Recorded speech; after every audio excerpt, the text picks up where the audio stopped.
Hello, everybody. You ready? Because I just need to. We got to work on something. Let's go. All right. Hello, everybody. I'm Will Reed. And I'm Langdon Reed. And we are Wilson at Fairchild. We're riding in the truck with you again. Truck timing in the truck. Yes, sir. I don't mean to be too serious this morning. I know we're always having a good time, but I got some business that I need to go over with you. You want me to turn this off? No. I think it should be documented, actually. Oh, really? Yeah, time is of the essence. We need witnesses. Yeah. Maybe for what you're bringing to the table this morning. Well, sure. Something's really been, kind of wigging me out since last night, and I just need to go ahead and get this straight with you and for you. Okay. So that everything is a go. This has something to do with. I haven't done anything since last night. No. It's nothing. This is not bad. Okay. This is not bad. This is just I want to get you protected, and we got to just be as efficient as possible. Okay. All right. All right. Sure. I need protection. Yeah. So I was laying in bed last night, and I got to thinking about how unprotected you were, and you possibly liable here in the truck with me. Right. And it was, the more I thought about it, the more I thought about it, the more wide awake I got, thinking, how do I get this done? And I knew I was going to need a lawyer and need some legal documents. How to get me protected? Yeah, well, and you just think about it. You and I are in business together, and sing and all that, right? Yeah, I'm wearing a seatbelt. I mean, exactly, okay. right. But when we're in your truck, this is your personal truck. This is personal time that you let me in. Yeah. But then when we start videoing it, it's business. You see the. Gail said I can take the fuel off my tires. That's not what I'm talking about. You see the discrepancy though, that we're mixing up business and personal. Okay.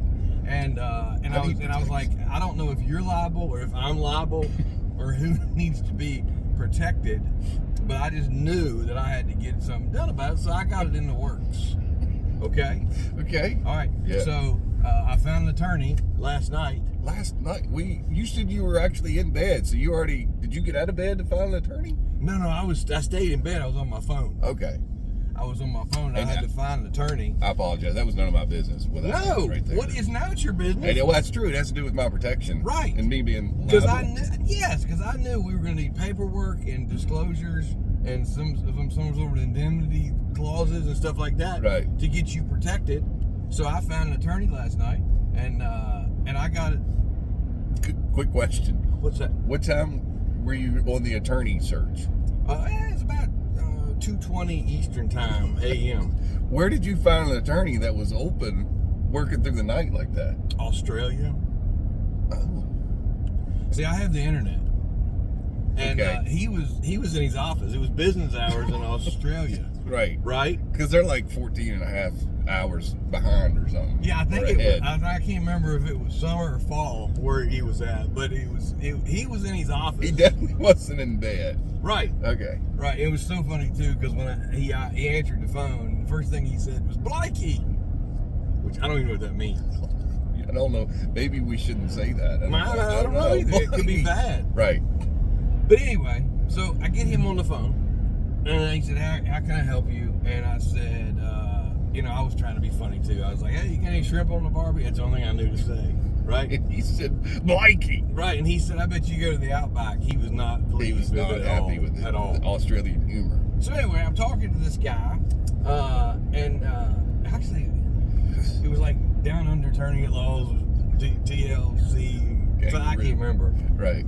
Anyway, I'm talking to this guy, and I explained to him, Langdon Reed. I gave him your Social Security. I gave you your home address and your phone number. Immediately. Did he know? Did he know me? Well, because he Googled you. They have Google too. Right. He saw that I needed protection. Probably he got immediately. It. Oh, immediately. When I explained it, and then he explained what he makes per hour. Yeah. He knew. He said, "Absolutely, you're correct, sir." He said, "You're correct, Blakey." Right. He said, "You're correct, sir. Absolutely." So then I gave him my credit card number, and because he said these were billable hours. That's smart. That's definitely a smart thing. Well, he said, if I was going to get it done before this morning, right. He said, these are billable hours.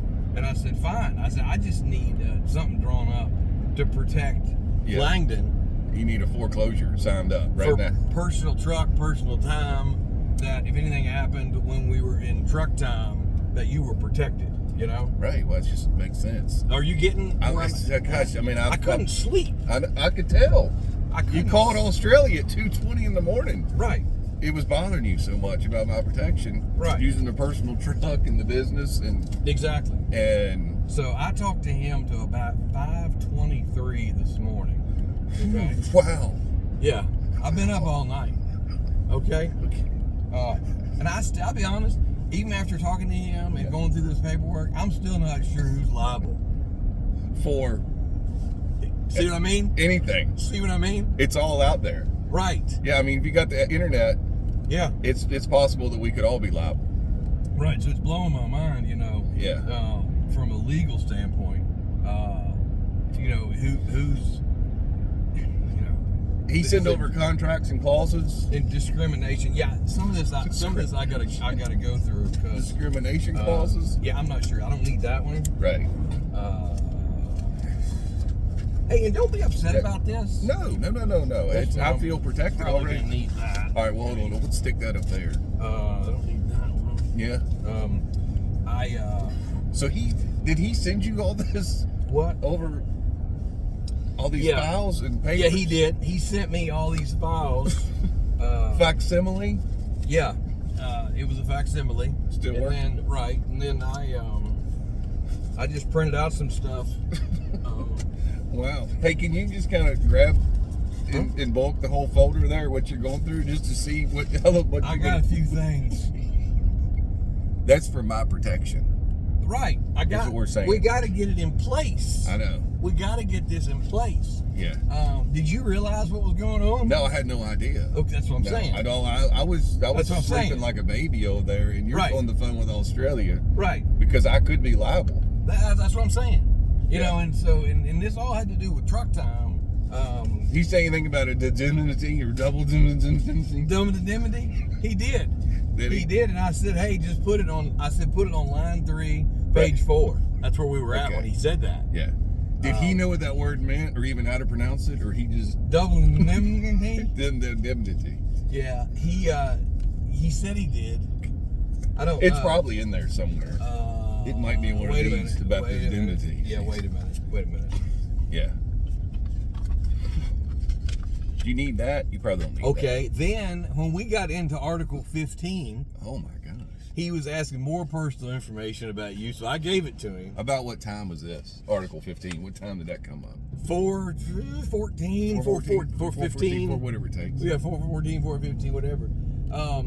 So then, you know, he started talking about a promissory note, you know, for him and his family.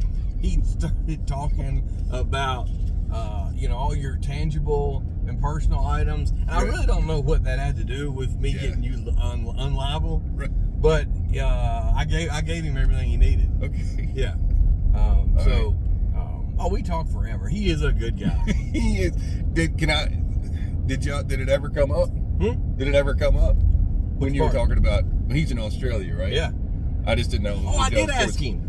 You know what I'm saying? Yeah, about his toilet bowl. Yeah, right. I asked him about his toilet bowl, and he said, in fact, it does go the opposite direction because of where they are on the globe. That's probably I'm sure he printed that out too. Well, only to prove that he really was in Australia. You know? Right. Yeah. No big deal. Proof of purchaser, probably. Right. So I'm not sure how much I've advanced this. Yeah. I know I need your signature on about 15 items. Okay. I know. Let me tell you this too. Article 17, Provision A, you're not going to like. Oh, gosh. But it's important. Really? For the future of your whole family. All right. Okay? That's fine. If we're going to continue to do truck time. Because then he said at the end too, after like 3 or 4 billable hours, he said, but y'all could fix this and just quit doing truck time. Is that the part about the birthright citizenship? Yes. Okay. Yes. I understand. Yeah. And I told him that it was not to worry that you weren't Australian.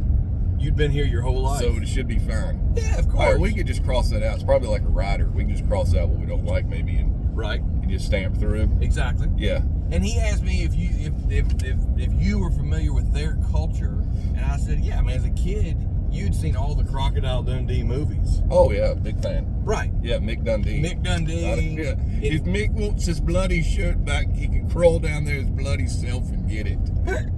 I got it. Do this as a knife. Do this as a knife. That's not a knife.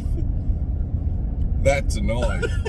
Exactly. But you told him about that. Oh yeah, and that's when he warmed up to me. He knew that he was dealing with solid clients, right? Right. And so we hashed it out. You got to figure it out. And this is all on my behalf. This has nothing really to do with you. This is just my protection. That's what we're starting with. Yeah. Yeah. And it's so funny too, ironic that I went back to another truck town. But I got up out of bed about 4:30 to go down to get my documents out of the printer. Yeah. The printer was out of ink. Oh my gosh. Yeah. They had to call Shock and see what kind of cartridge he gets. Right. I know. He did not answer the phone. He did not. So anyway. All right. Well, I need offenses upon the occurrence. I probably need. I mean, default, to get this in motion. Wait a minute, default, breach, covenants. We'll go through it. We'll go through it. Yeah. Did you say there's something about a tangible provision? Yes. Okay. There was a tangible. Yeah, exactly. But it's nothing we can't work out. Okay. And I don't think we're covered today. Truck time. I don't think we're covered. But anyway. Yeah. I'm good. Let me just go through the rest of these. I'm sure there's something I'm forgetting. If I gotta sign some stuff, you said it's quite lengthy. Let me pull over. Let's go ahead and get this started because you want to get this in motion. Well, you're liable enough just driving, but I don't want you signing. I got both hands on the wheel. Find somewhere where I'm fully protected. Yeah. Just find somewhere. Yeah. And wow. Okay. Wow. That's nice. I can't believe he sent all this.